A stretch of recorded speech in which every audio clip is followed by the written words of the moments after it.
Hi, in this video we are going to learn move, copy, clone.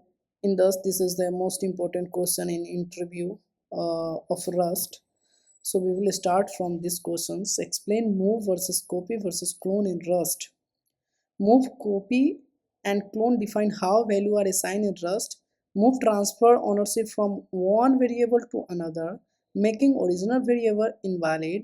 It's used for types that often heap memories such as string and vector. Copy create automatic bitwise copy of fixed size type like integer, boolean, and characters. Both variables remain valid after the assignment. Clone perform explicit deep copy by allocating new memory and copying the data. Since clone is more expensive, I use it only when I need an independent copy of the data. So these are the follow-up question. Why does string use move instead of copy? Because string often heap memory. Automatically copying it would duplicate heap allocation and could lead to double free issue.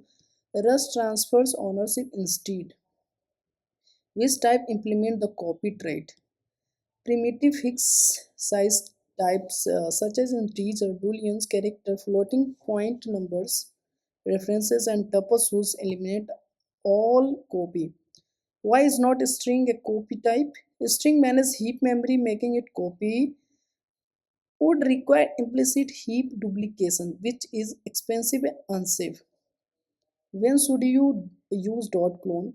Only when an independent copy of the data is required. If only need temporary access, I prefer borrowing the avoid unnecessary location.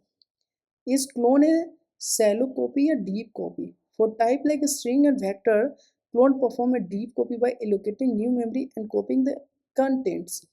Which operator is fastest? Operation is fastest. Copying and mode are generally very fast, like they don't allocate heap memory. Clone is slow because it's allocate memory and copy the data. Can a type implement both copy and drop? No. Types implementing copy cannot be implement drop because copied value don't have unique ownership. How does move improve performance? Move transfer ownership without copying heap data, making assignment big O instead of big N. How do you reduce unnecessary cloning in backend application? I pass references using borrowing whenever possible and clone only when independent ownership is required. Which operation do you use most in production Rust code?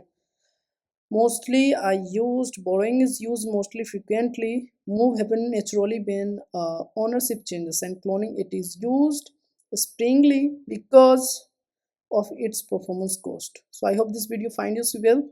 If you have any questions, just comment down, and if you are on my channel, then subscribe my channel. So thanks for watching. Bye bye.